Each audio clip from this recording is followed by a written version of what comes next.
Pues muy buenas tardes. Buenas tardes. ¿Ya ven? Así me pasa siempre. ¿Empezamos bien?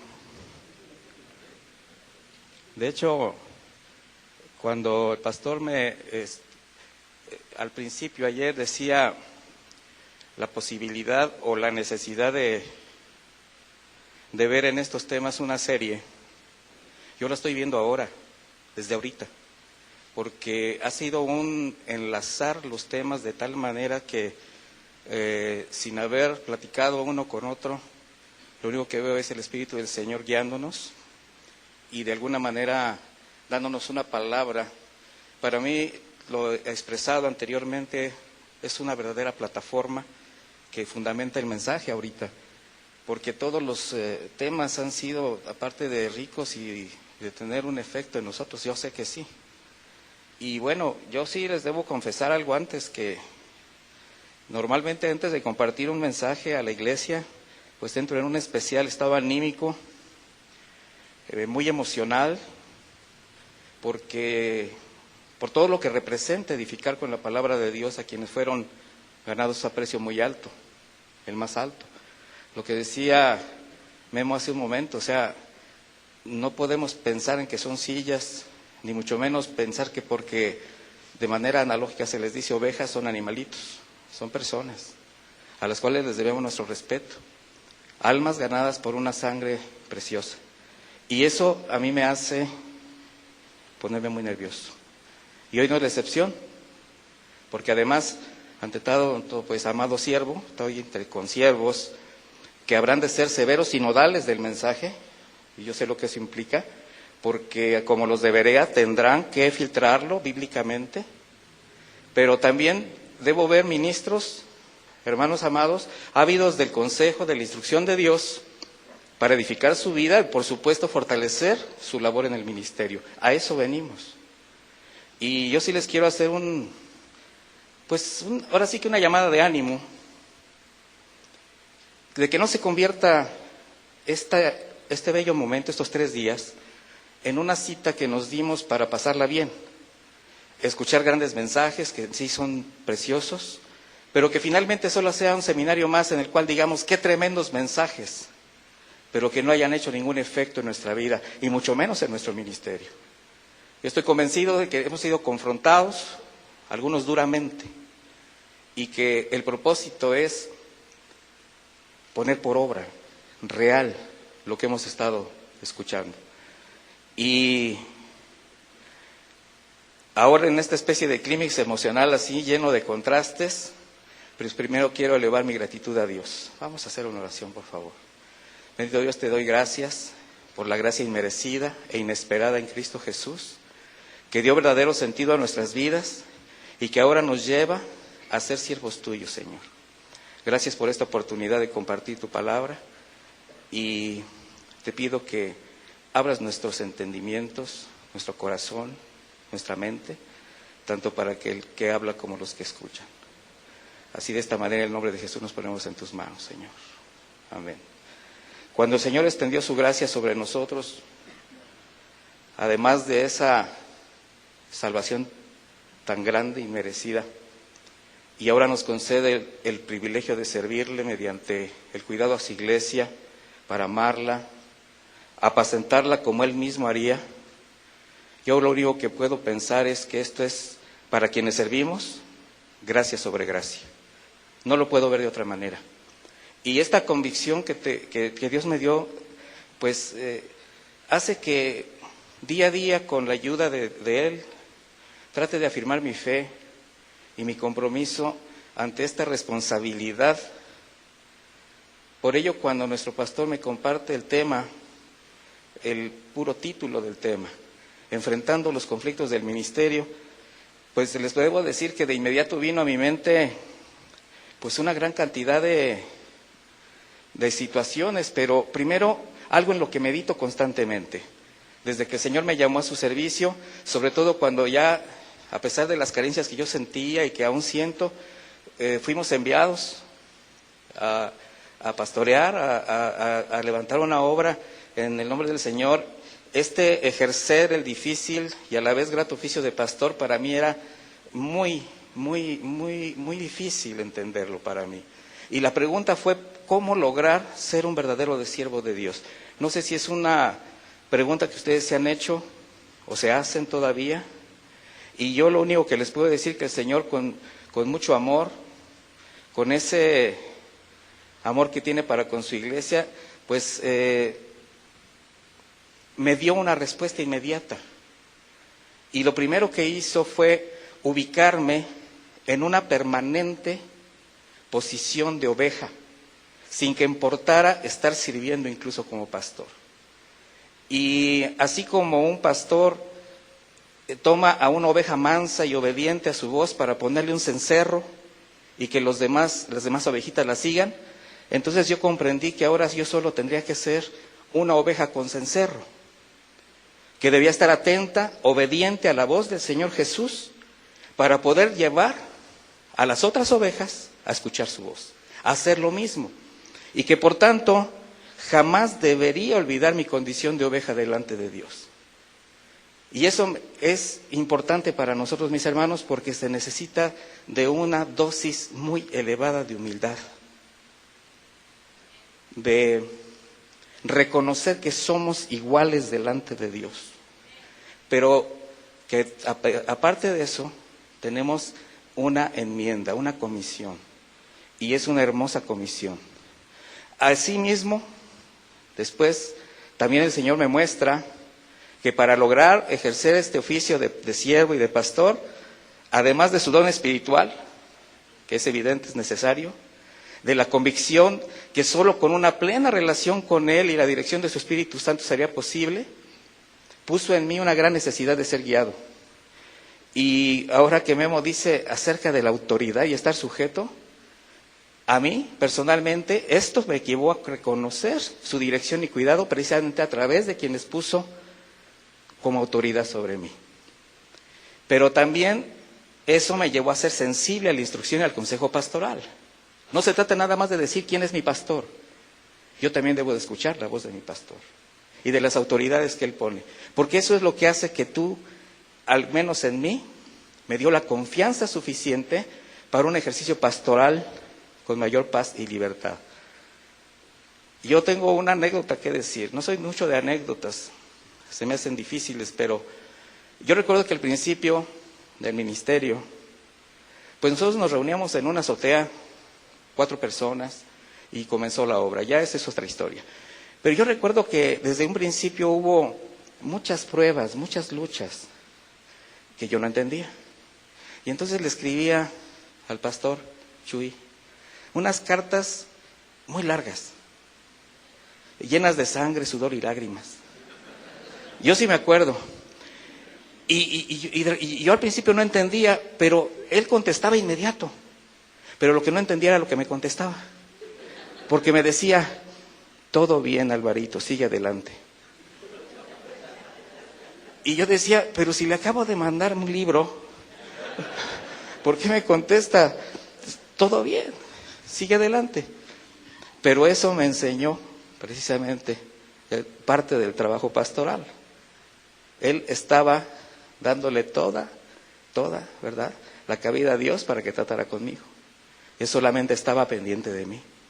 Y así con todos mis pastores, con Toño, con Tony, con Julio, todos los que ministran en esta iglesia, pues yo los considero parte de ese grupo que el Señor puso sobre mí. Y yo sí los consulto mucho. Así que yo les animo. Yo sé que tienen mucho trabajo, pero pues a eso los puso el Señor, ¿no? Entonces, bajo este orden de Dios, ya con el estudio, el discernimiento de la palabra, la obediencia personal a sus mandamientos, el respeto a la autoridad, y algo bien importante, que es ya lo que voy más, la aceptación de su voluntad por las muchas, pero muchas pruebas que han de sobrevenir, porque no son pocas, y además no terminan jamás. Y esta certeza es la que nos puede llevar a confiar, a creerle a Dios. Y aquí voy con otro de las frases que escuchamos. ¿Le creemos realmente a Dios? Porque al creerle a Dios, yo sé que ahora sí es posible para un instrumento inútil hacer lo que le corresponde, porque eso es lo único que vamos a hacer.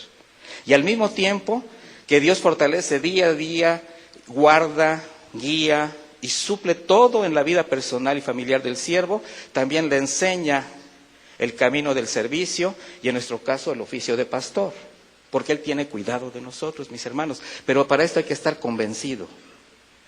No se trata de hacer compromisos delante de Dios. Yo evito la palabra comprométete con Dios. Yo le digo a los hermanos que gracias a Dios ahora están en el ministerio junto con nosotros. Estén convencidos de quién es Dios, de lo que Dios hace. Y si estás convencido de quién es Él, entonces sí te puedes comprometer.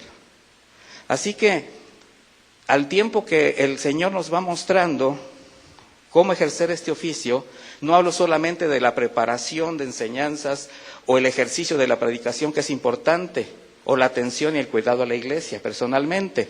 En este caso, y en mi caso muy especial, yo me refiero a las pruebas y situaciones que el Señor ha ido permitiendo para ir tratando con mi carácter, madurarme como siervo, aunque estas pruebas muchas veces han sido difíciles, complicadas y aún dolorosas, pero hubo que pasarlas. Por eso son pruebas.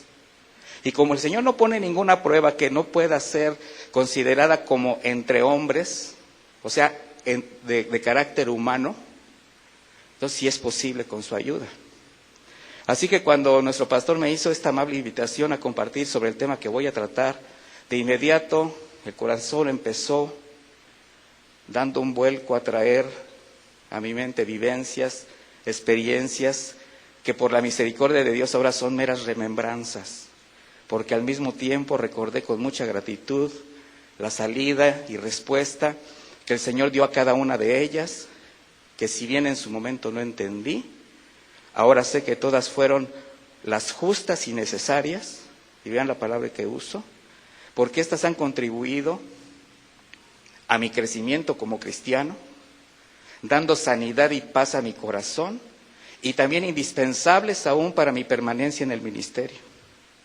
Así que ignorando las mariposas que todavía me están aquí moviendo el estómago, con todo respeto voy a compartirles el tema enfrentando la crítica y la difamación en el ministerio, que sé que por el mero título nos pone a temblar. Y espero que el Señor me dé la gracia necesaria y la sabiduría para que sea de utilidad para todos. Porque lo primero que les voy a asegurar, sin que yo pueda tener temor a equivocarme, es que este es un conflicto necesario que habrá de presentarse de manera constante y permanente en la vida de todo verdadero siervo de Dios. No hay forma de salirse de esto o de escapar. Y esto de entrada ya no es grato. ¿O sí les es grato lo que dije? Pero ahí va a estar. Ahora sí que aunque no les sea grato, ahí va a estar. En Filipenses 1:29, el apóstol Pablo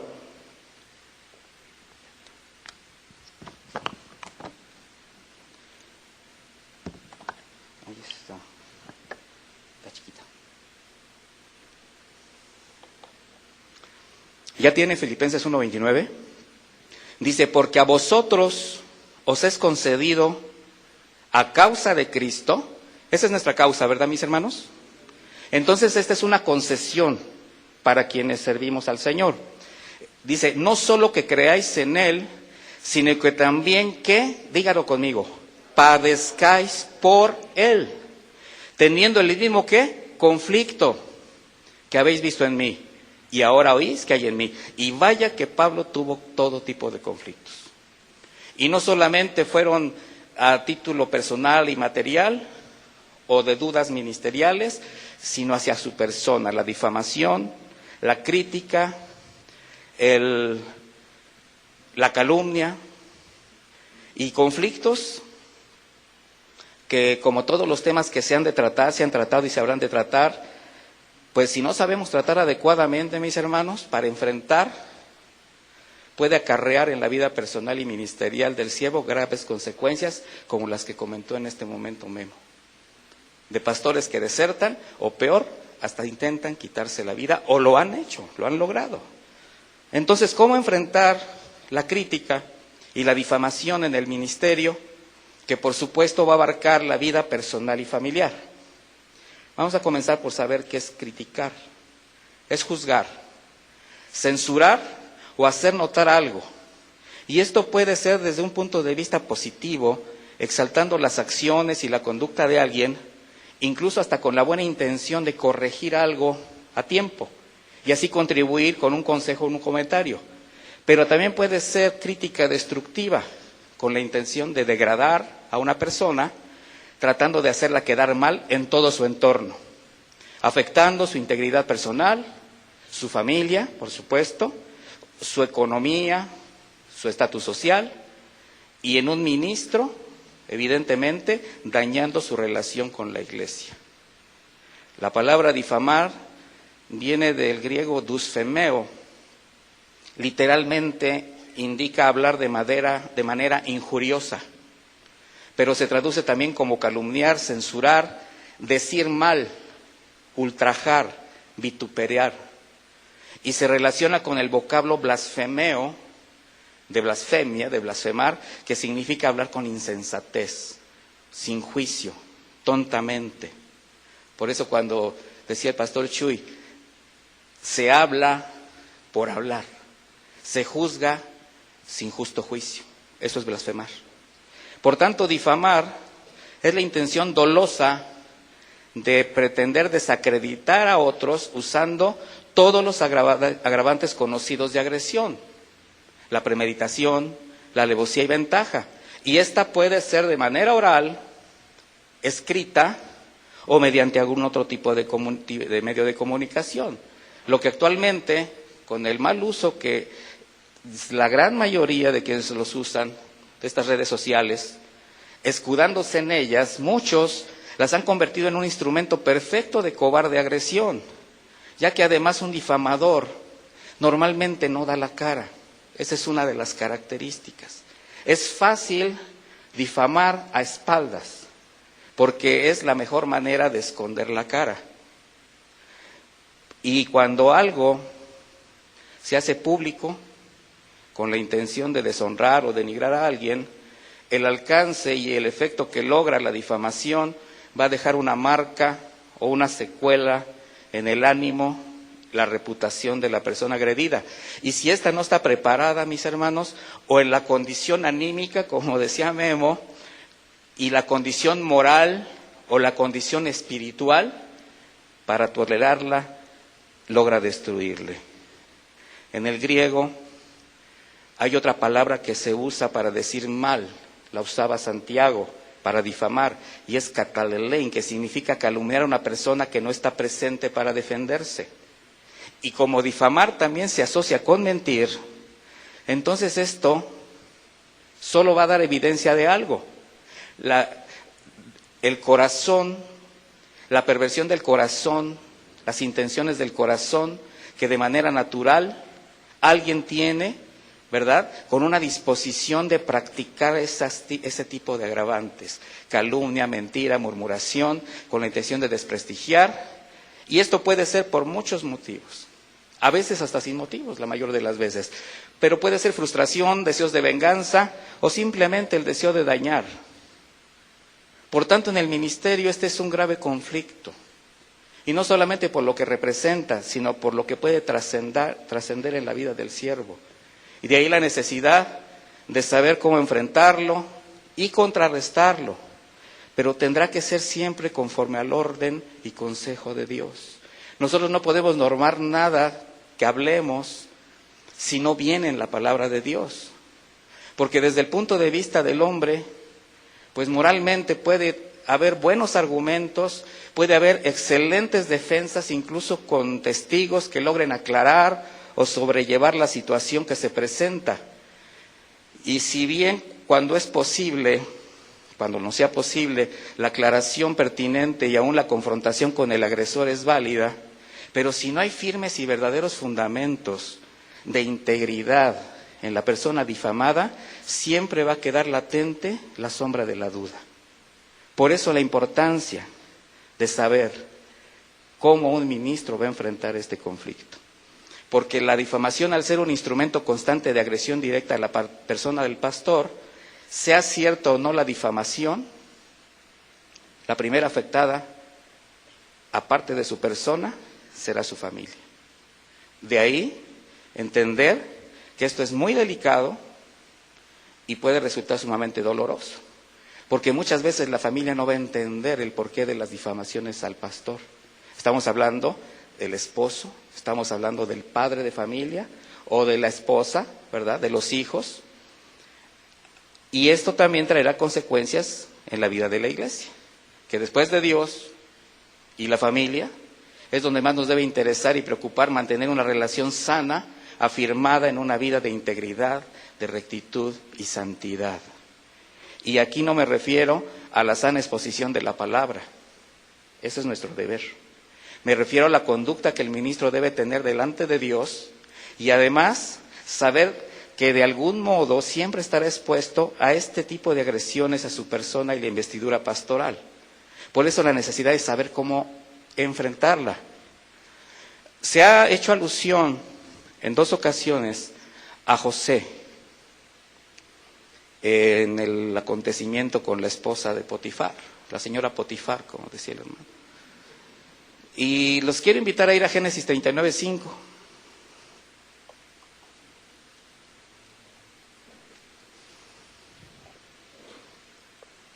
Porque voy a tomar un poco de este tema. Y dice, y aconteció que desde cuando le dio el encargo de su casa y de todo lo que tenía, Jehová bendijo la casa del egipcio a causa de José. Y la bendición de Jehová estaba sobre todo lo que tenía, así en la casa como el campo. Y esto lo voy a considerar como la primera parte.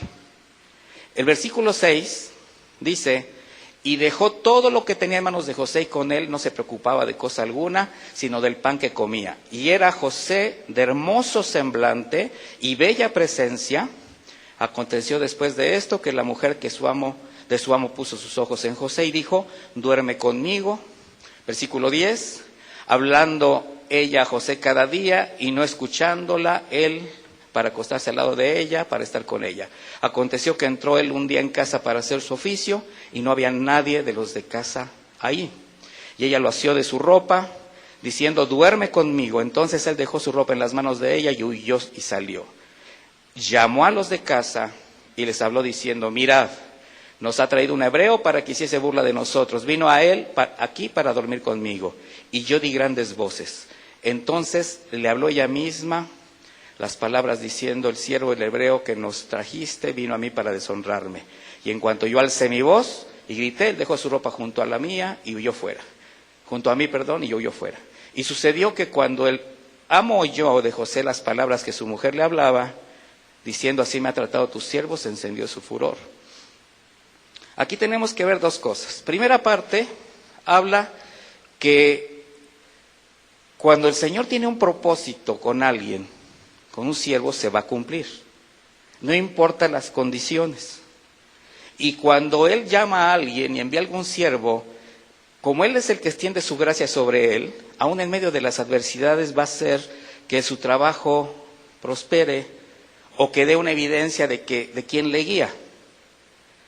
Y si este ministro no tiene la firme convicción que solamente una buena relación con Dios va a hacer que él salga adelante, o sea, que se fundamente en la decisión de caminar en santidad y integridad con Él, entonces va a ser fácil caer.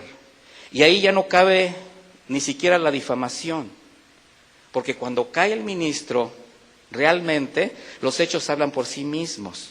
Pero si el siervo es fiel a Dios, así como José, que él, por querer honrar a Dios, por tener en su corazón el deseo de ser digno siervo de Dios, evitó caer con esta mujer, entonces conforme obedece, el Señor por un lado le fortalece y le puede hacer prosperar en su trabajo. Pero como esto jamás será grato al enemigo de nuestras almas, al príncipe de este mundo, bueno, este usará todo lo que tenga a su alcance para distraer la atención de quien haya decidido servirle y destruir lo que Dios ha levantado en él. Así nosotros podemos ver ejemplos de difamaciones en la Biblia que si son realidad, vamos a ver que solamente son el hecho de que la persona no se ha cuidado, no se ha guardado. Y las consecuencias son muy graves. En el libro de Daniel 3, a partir del versículo 1, si quieren no lo busquen, lo voy a comentar. La Biblia dice que Nabucodonosor se mandó a hacer una impresionante estatua de oro y mandó a todo el pueblo que en el momento que se escucharan los instrumentos musicales, todos debían que postrarse y adorar ese monumento. Quien no lo hiciera inmediatamente sería echado a un horno de fuego ardiendo. En el versículo 8 dice, por esto en aquel tiempo algunos varones caldeos vinieron y acusaron, fíjense la palabra, maliciosamente. Y aquí al hablar de maliciosamente es poniendo trampas, difamando, dice maliciosamente a los judíos. Hablaron y dijeron al rey Nabucodonosor, rey para siempre vive. Obviamente tenían que presentarse de manera correcta delante del rey. Querían quedar delante del rey bien, y cuando alguien acusa, siempre va a querer quedar bien con la persona que eleva su acusación. Esa es una característica. Y dice en el versículo 12, hay unos varones judíos, los cuales pusiste sobre los negocios de la provincia de Babilonia, Sadrach, Mesach y Abednego. Estos varones, oh rey, no te han respetado, no adoran tus dioses, ni adoran la estatua de oro que has levantado. Es evidente que usaron las condiciones en ese momento, desde que Nabucodonosor se había levantado su estatua, estaba muy feliz con su estatua y su monumento, y todo lo que afectaba a eso para él era muy fuerte, le molestó. Pero aquí lo que nos debe interesar ver es cómo estos jóvenes íntegros fueron incorruptibles, y eso hizo que fuesen un estorbo para quienes ya no podían continuar con aquello que seguramente les daba muchos satisfactores. Ya tenían quien los corrigiera, quien los supervisara, y ese lugar en el reino que querían para ellos ya no era de ellos. Y ellos encontraron una manera de hacerlos de lado, de quitarlos de en medio. Conocemos la historia. Sin embargo, es muy importante aceptar y comprender que las agresiones no siempre necesariamente habrán de llegar de afuera, de la gente del mundo. Algo que además por esperarlo es posible estar preparado. Pero ¿qué pasa cuando esto viene de dentro? De la iglesia, de tus hermanos, lo que hablaba el pastor, de tus más cercanos. Y sin pretender que esto deba de angustiar a alguno de ustedes, sí deben saber que es inevitable, que siempre va a existir o va a haber alguien que por su condición espiritual, al sentir afectados sus intereses o por no lograr ciertas intenciones, reaccione mal. Alguien que puede ser porque le confrontaste por alguna causa, aunque sea justa, o que se sienta confrontado por la misma integridad con la que tú has sobrellevado tu ministerio. Y eso es a veces lo único que para ellos es motivo de que te tengan que agredir. No les caes bien.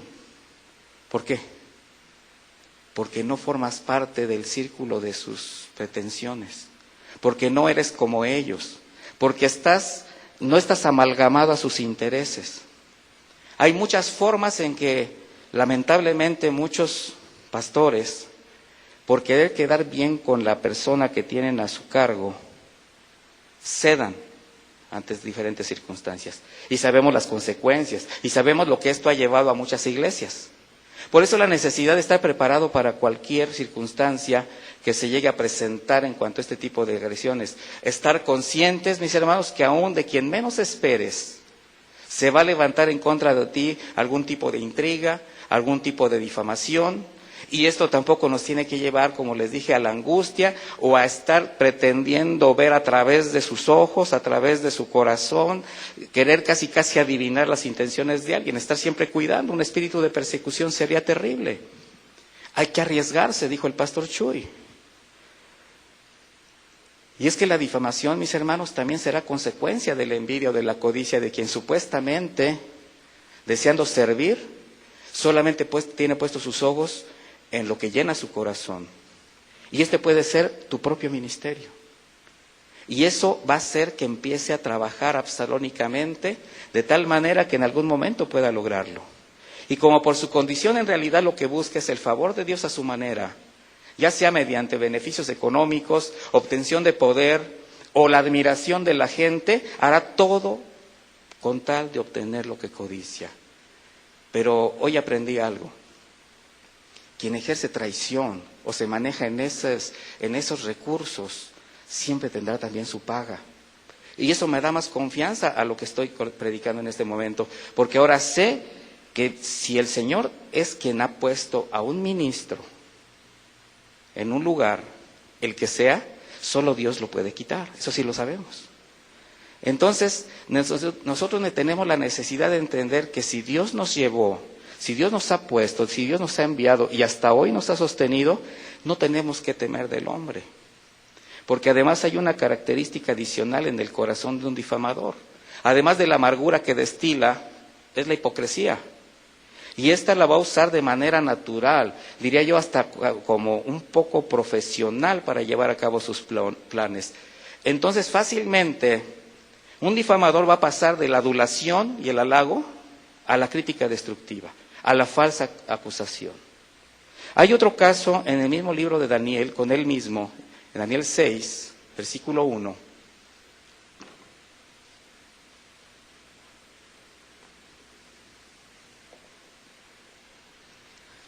Donde dice, pareció bien a Darío, otro de los reyes. Recuerden que por la integridad de Daniel, él fue primer ministro de 3 reinos. Dice, pareció bien a Darío constituir sobre el reino 120 sátrapas que gobernasen en todo el reino. Y sobre ellos 3 gobernadores, de los cuales Daniel era uno, a quienes estos sátrapas diesen cuenta, para que el reino fuese perjudicado. Pero Daniel mismo era superior a estos sátrapas y gobernadores, porque había en él un espíritu superior. Mi hermano, cuando el Señor te envía, al poner su espíritu en ti, es un espíritu superior, porque es el espíritu mismo del Señor. Entonces dice, y el rey pensó en ponerlo sobre todo el reino. Lo mismo que le pasó a José. Potifar se dio cuenta del espíritu superior que había en él y lo puso por encima de todos sus sirvientes para que hiciera la labor de mayordomo. Versículo 4. Entonces los gobernadores y sátrapas buscaban ocasión para acusar a Daniel en lo relacionado al reino, mas no podían, esta es la parte clave, no podían hallar ocasión alguna o falta, porque él era fiel, y ningún vicio ni falta fue hallado en él. Entonces dijeron aquellos hombres, no hallaremos contra este Daniel. ¿Se fijan que usan el futuro? Palabra futura. No dijeron no hallamos, dijeron no hallaremos. O sea que ya llevaban el tiempo suficiente para darse cuenta de la integridad de Daniel. Dice, nada contra este Daniel para acusarle, si no la hallamos contra él en relación con su ley, con la ley de su Dios. Qué importante es para todo ministro, para todo siervo del Señor, que tanto en su casa como en su círculo de actividades y aún sus enemigos puedan decir, no hallamos en este hombre algo que podamos usar en su contra para echar abajo su ministerio. Y esta es una de las principales maneras que voy a tocar de cómo enfrentar la crítica y la difamación dentro del ministerio. Porque esto indica ser irreprensible. Y al ser el primero de los requisitos que el apóstol Pablo menciona como necesarios en el carácter y testimonio del siervo para un buen ejercicio de su servicio al Señor, entonces ser irreprensible debe ser exhibido en su vida de manera natural. Porque ser irreprensible indica a uno que no puede ser expuesto a censura, o sea, a difamación, ya que es intachable en todas las áreas de su vida. Y yo quiero aclarar algo, aquí no hablo de lo que fuimos antes, en ese punto todos estaríamos descalificados. Estoy hablando de los servidores que ya han sido regenerados, restaurados y puestos por Dios en el servicio. Sin embargo, sí sabemos que por el simple hecho de ser cristianos, eso ya nos sitúa bajo la lupa social. Cualquiera puede decir que se cambió cualquier tipo de creencia, religión o secta y no les importa, no les acepta, no les afecta. Incluso alguien puede decir, fíjate que ya soy darqueto. Ah, qué bien. Ahora ya voy a comer espirulina en las mañanas y me voy a rapar y yo soy Krishna. Ah, mira qué buena onda. Pero di que eres cristiano. Y ahí todo se va sobre de ti. Y entonces al mismo tiempo habrá que entender que entre más se consagre a una persona, un servidor, un creyente al Señor, la posibilidad de ser sujeto a todo tipo de acusaciones va a ser mayor. Esto va a crecer. Cuando la obra comenzó a crecer en Guanajuato, y que se empezó a extender, y le participaba esto al pastor Chuy, él me dijo, está bien, hermano, sigue haciendo lo mismo. Nada más recuerda algo, quiero que sepas algo. En la manera como crece la iglesia, te van a crecer los problemas. Y en ese momento fue cuando dije, a ver, ¿por qué? Pues tú nada más vas a darte cuenta. No me iba a decir cada problema. El caso es que yo así iba siendo alertado, advertido de lo que podía sobrevenir. Y esa sensibilidad a escuchar el consejo pastoral, incluso solamente con advertencias, me permitió poder salir adelante, con la ayuda de Dios, evidentemente, ¿verdad?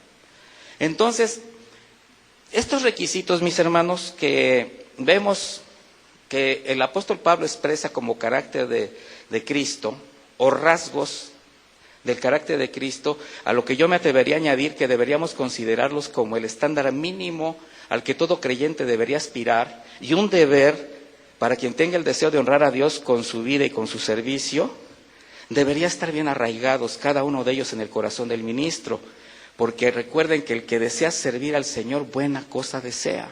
Es bueno servir a Dios, es gratificante servir a Dios, es un privilegio servir a Dios. Buena cosa deseamos, mis hermanos. Pero sin tratar de demeritar uno solo de estos requisitos, si hay algunos que de no ser verdaderamente exhibidos o evidenciados por el ministro en la vida normal y común, le harán más susceptible a la difamación, como ser irreprensible, marido de una sola mujer, no codicioso de ganancias deshonestas, no ser un neófito y con buen testimonio de los de afuera. Estos tienen que ser evidentes en tu vida corriente, natural, silvestre. Bueno, hablé como guanajuatense. Entonces, bajo el entendimiento que si bien los ataques y las agresiones de alguna manera van a venir, lo importante es que estos siempre sean falsas acusaciones. Porque de ser verdad, entonces sí habría que temblar, pero delante de Dios, mi hermano, no delante de los hombres. No se trata de ser saúles, de querer ser honrados por los hombres, aunque Dios te haya descalificado del ministerio. Eso provoca náuseas al Señor. Es por lo que tanto nuestro Señor Jesucristo como los apóstoles dieron un énfasis especial al hecho de ser perseguidos, vituperados, calumniados, pero a causa de la justicia, a causa de la evidencia de una vida que camina en la justicia de Dios.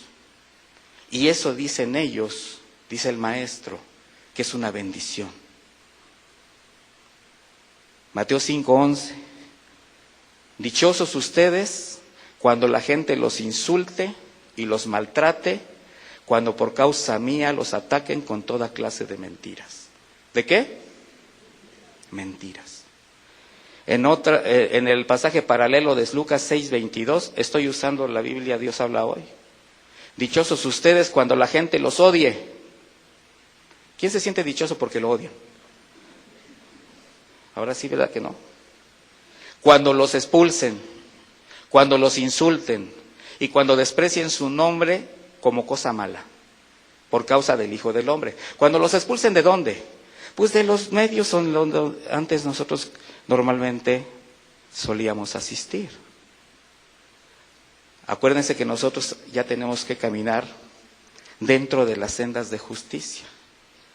No sé si les ha pasado mucho o alguna vez que cuando ustedes están discipulando, están con hermanos que están, pues algunos ya medios maduritos, siguen pensando igual, y dicen, es que pastor, con esto que usted enseña, pues voy a tener que dejar todas mis amistades, voy a tener que dejar muchas cosas y pues es mi familia. Y yo le digo, no te preocupes, tú no vas a tener que dejar a nada, a nadie.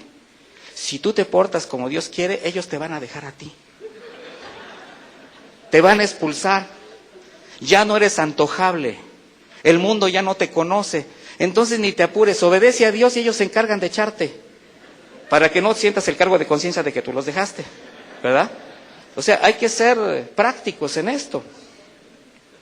Entonces, primera de Pedro 4:14 dice, dichosos ustedes si alguien los insulta por causa de Cristo, porque el glorioso Espíritu de Dios está continuamente sobre ustedes. Quiere decir que eres permanente en la palabra, en la fe, en el testimonio. Si alguno de ustedes sufre, que no sea por asesino, ladrón o criminal, ni por meterse en asuntos ajenos, aquí ya habla de la boca. Pero si sufre por ser cristiano, no debe avergonzarse, sino alabar a Dios por llevar ese nombre. Bienaventurado si eres calumniado, difamado, perseguido, vituperiado por el nombre de Cristo. Pero que todo lo que suceda en tu entorno, en cuanto a esas agresiones, sea ¿qué? Mentira. Por eso, aunque la murmuración, la acusación dolosa, el falso testimonio y la difamación formaron parte de las artimañas que los religiosos usaron contra el Señor Jesucristo, jamás encontraron en él algo en qué poder fundamentarlas. Y eso es lo importante. Y aún así, entre otras cosas, le acusaron de comilón, bebedor, blasfemo, tener espíritu inmundo. Y finalmente, en un juicio por demás ilegal e injusto, fue difamado y condenado a morir en la cruz. Sin embargo, ante todo esto, él jamás expresó algo o intentó algún tipo de defensa o de justificación. Mis hermanos, Jesucristo no vino a defenderse. Jesucristo vino a consolidar una obra de salvación para nosotros. Él simplemente hizo la obra a la que fue enviado, confiando en el amor y la justicia de su Padre eterno, celestial, y precisamente eso es lo que espera de cada uno de nosotros, que confiemos y hagamos la obra que nos ha encomendado. Primera de Pedro 2:23 dice, quien cuando le maldecían no respondía con maldición, cuando padecía no amenazaba, sino que encomendaba la causa al que juzga justamente. No devolvió ninguna agresión. Mientras él cerraba sus ojos, estaba perdonando. Y esa es la confianza que debe alcanzar y esgrimir todo ministro cuando es difamado. Ya que si las acusaciones son falsas, por la justicia y fidelidad de Dios, en algún momento la verdad saldrá a la luz. Aún si tienes la necesidad de hacerte a un lado, como lo hizo David cuando su hijo Absalón quiso tomar el reino. Recuerda que nada es tuyo. Y si nada es tuyo, tampoco es el ministerio, ni las ovejas, ni la iglesia. Un siervo de Dios siempre tiene que tener las maletas hechas, mis hermanos.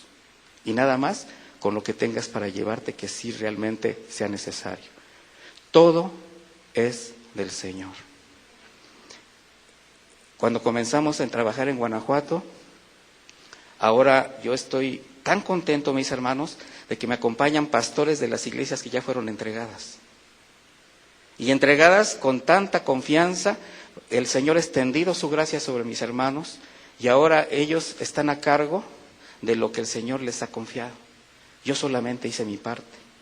Y así, tal como se entrega a un hijo cuando se tiene que ir. ¿Qué se siente cuando el hijo se va, se casa? Pues se siente feíto, ¿verdad? Pero les voy a decir algo. Yo tengo 3 hijas y algún día se fueron. Y lucharon tanto por irse, que yo dije, pues cuando se vayan no van a regresar, y se casaron y adiós. Y ahora es cuando están más metidas en la casa. Y hasta con premio, ¿verdad?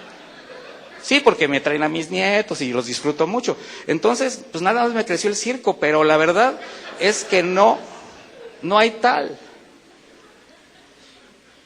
Así que también igualmente, mi hermano, si tú tienes que dejar algo en el ministerio, a lo único que el Señor te va a llevar después, como ahora fui enseñado por mis pastores, es ahora solamente los tienes que supervisar.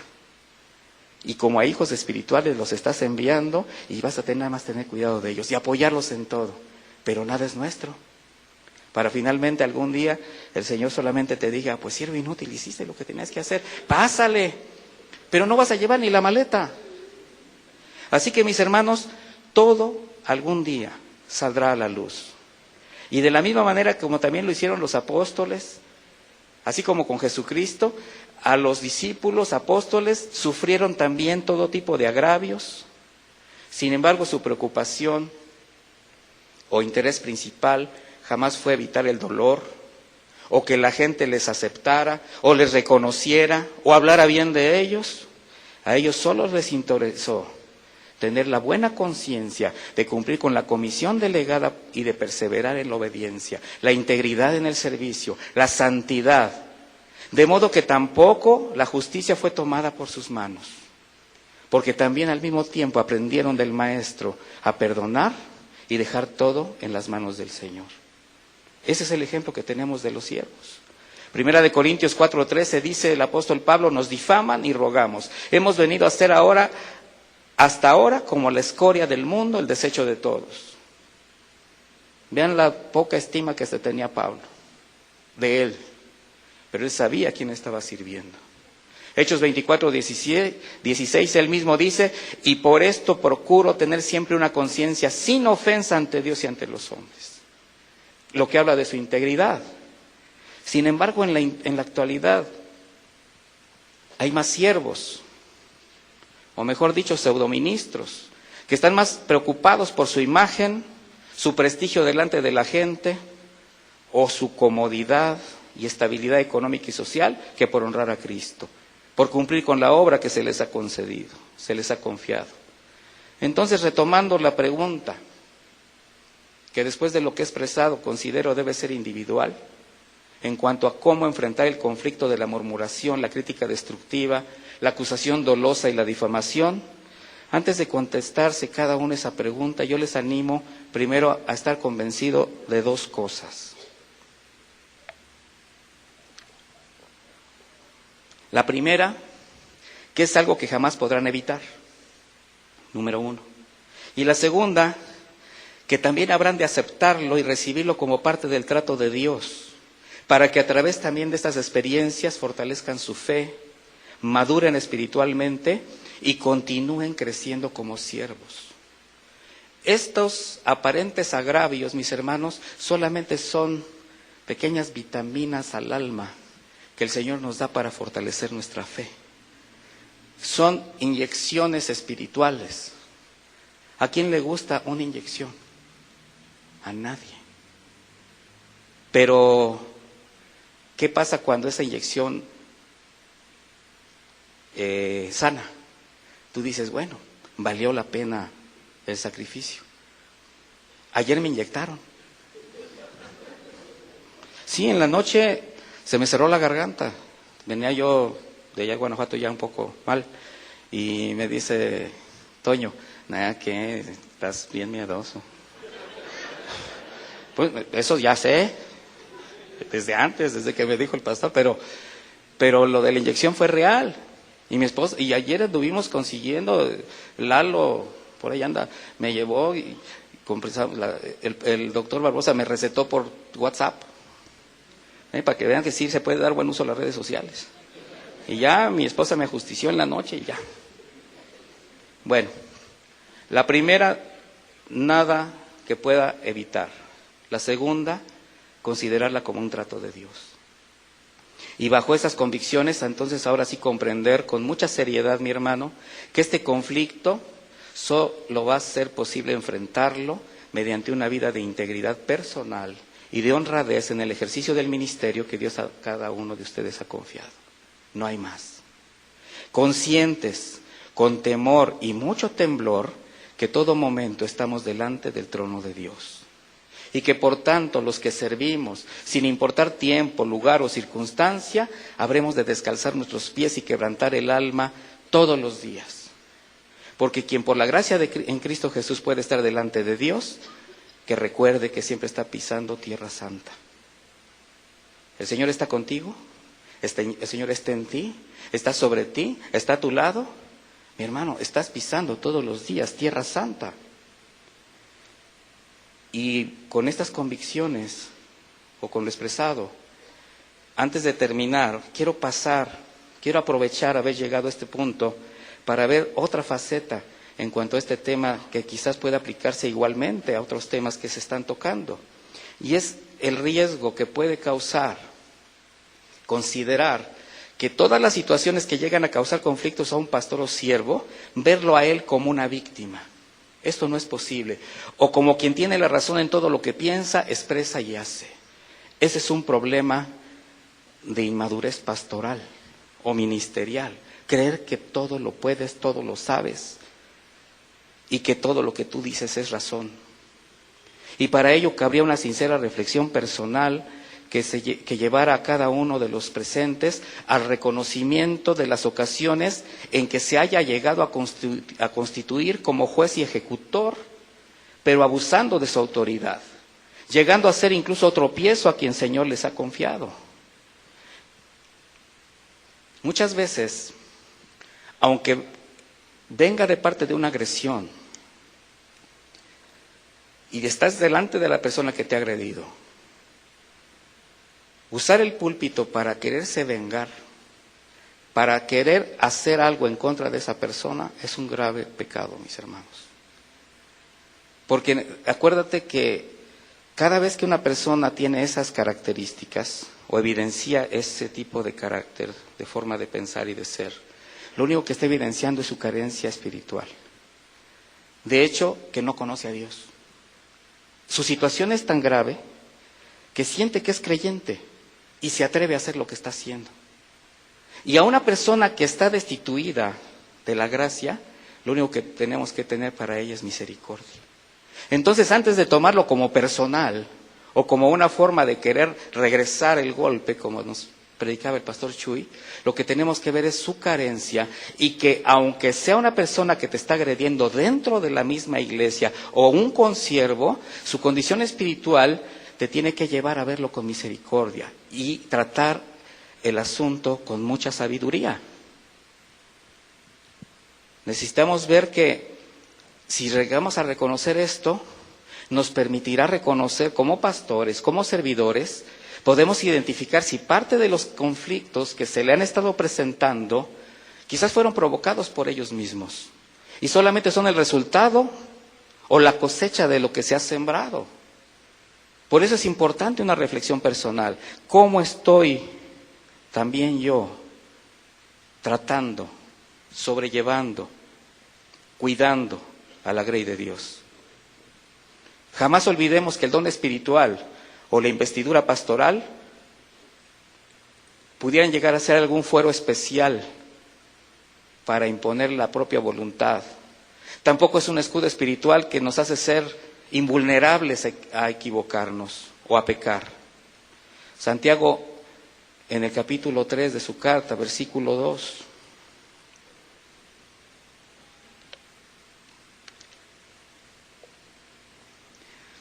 Santiago 3:2 dice: porque todos ofendemos muchas veces. Si alguno no ofende en palabra, este es varón perfecto. Y en su carta, el apóstol Santiago advierte constantemente a la iglesia en todos sus niveles acerca de la gravedad de decir mal o maldecir, donde además enfatiza el riesgo que de una misma fuente se emita hiel y miel. Y si aquí afirma el hecho innegable de que todos ofendemos y muchas veces, es porque así es. ¿O alguien considera que no ofende? ¿Y muchas veces? Por tanto, un ministro imprudente en el hablar y que además no guarde su corazón, pues no va a ser la excepción a llegar a estas cosas. Porque la forma más común y rápida para ofender es mediante el mal uso de la lengua. Y qué fácil es para el hombre natural emitir una crítica imprudente o un juicio injusto. Pero el siervo que comprende o que ha comprendido el alcance de lo que una palabra mal dicha o imprudente tiene capacidad de destruir, entonces le va a ser necesario aprender a dominar esta área de su carácter. Desde en la mañana hemos cantado el Salmo 15:1 y eso me confirmó a mí mucho de lo que estábamos ahora por predicar. ¿Quién habitará en tu tabernáculo? ¿Quién morará en tu monte santo? El que anda en integridad y hace justicia, y habla verdad en su corazón. El que no calumnia con su lengua, ni hace mal a su prójimo, ni admite reproche alguno contra su vecino. O sea, ni siquiera se presta a escuchar la calumnia. No forma parte del círculo del chisme. Sin embargo, qué lamentable es que aún sabiendo que todos habremos de ser juzgados conforme a nuestras obras y que de toda palabra ociosa daremos cuentas, el murmurar de los demás, el difamar, es algo que se practica en el seno de la iglesia sin ningún temor, incluyendo siervos. Y si el Señor, mis hermanos, nos demanda a los pastores ser ejemplo a la iglesia, y yo no dudo que durante este seminario la mayoría, si no es que todos, estamos siendo fuertemente confrontados, si entre otras cosas, entre otras demandas que Dios ha hecho, reconocemos este pecado, tenemos mucho también de qué ponernos a cuentas nosotros para continuar con un ministerio sano. Hay que tener presente que en el momento que decimos algo, esto se sale de la esfera que podemos controlar, mis hermanos. Y que si bien es un hecho que jamás podemos recuperar lo dicho, sí vamos a tener que responder por lo que decimos. Entonces, si consideramos que todo pecado, y este es un pecado, viene de un desequilibrio espiritual, emocional y moral, es natural que el hombre no regenerado por su ausencia de valores recurra fácilmente a la murmuración, a la difamación y el falso testimonio. Pero en la iglesia, mis hermanos, siendo cada creyente parte del mismo cuerpo, resulta insensato, absurdo que alguno busque el mal para con su hermano, y mucho menos de parte de un pastor. Sin embargo, actitudes así, como un cáncer espiritual, de un mal espíritu, evidentemente, corroe el corazón de muchos que se dicen cristianos y aún siervos de Dios. Por eso es importante recordar siempre que las palabras, las reacciones y las actitudes revelan nuestras más íntimas y verdaderas intenciones y que nuestra lengua descubre nuestro corazón. Así que concluyendo con la respuesta, ¿cómo enfrentar la crítica y la difamación en el ministerio? Pues no hay ninguna fórmula específica, mis hermanos. Incluso la respuesta es algo paradójica, porque si bien la agresión normalmente es con palabras, la respuesta va a ser con hechos, con santidad, con integridad, con prudencia, con honradez en la conducta del pastor y por tanto ser irreprensible en el ejercicio de su ministerio. No hay fórmula. Hay que ser pastor, hay que ser creyente, hay que creerle a Dios, hay que ser cristianos, hay que tener misericordia, hay que todos los valores, que todos los rasgos, que todo lo que nos enseñó nuestro Señor Jesús sea evidente en nosotros, porque si su Espíritu es el que gobierna, entonces no tendríamos por qué hacer las cosas que el Espíritu jamás nos llevaría a hacer. Pero para esto se requiere un alto grado de humildad. Hay que dejar el orgullo de lado, la soberbia, la vanidad, el egocentrismo. No somos en nada más de los que están enfrente. Somos ovejas con cencerro, solamente, mis hermanos. ¿Me acompañan a orar?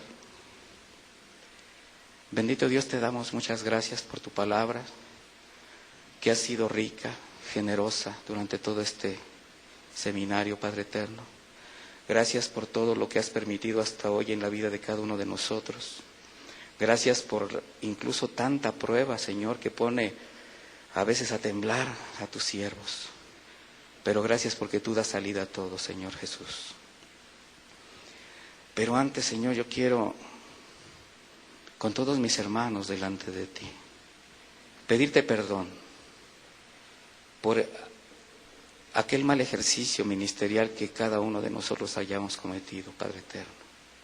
No podemos pensar en que tu bendición va a llegar siempre a nuestras vidas si nuestra vida no es clara, transparente, tal como tú la ves.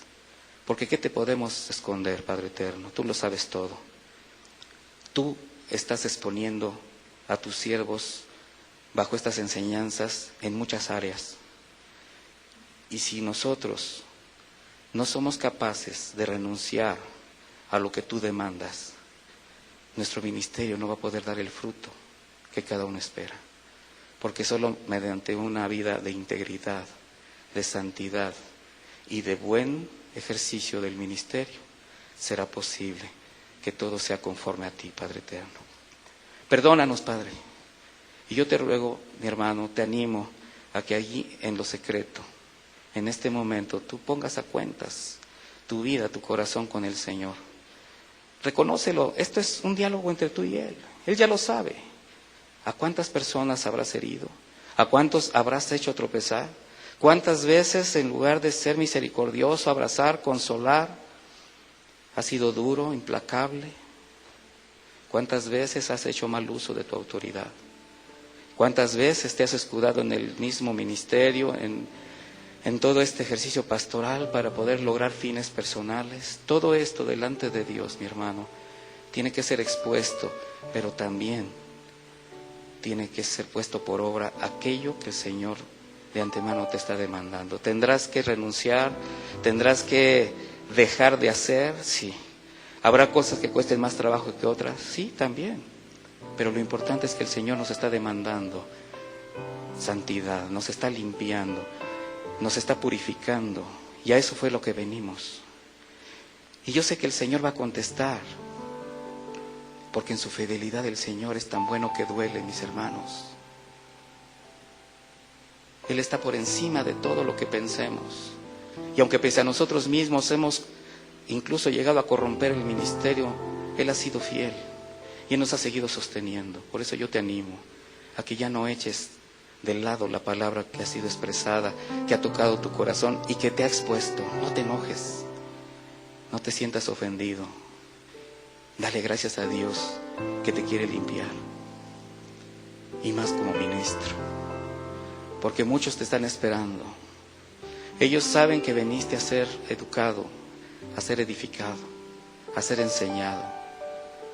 ¿Qué les vas a llevar de regreso? Solamente la noticia de que viniste a convivir con tus hermanos, que te la pasaste bien, porque vaya que no la pasamos bien con nuestros hermanos. O realmente vas a llevar la palabra que hoy primeramente a ti te ha confrontado y que has puesto por obra. Así que de esta manera, Señor, te damos muchas gracias por la palabra impuesta, por todo lo que representa, tu amor, tu gracia y tu misericordia. Gracias, Padre eterno. Eres tan bueno que duele y por eso estamos aquí. Y en el nombre de Jesús nos llevamos tu bendición y te damos las gracias. Que Dios me los bendiga, hermanos.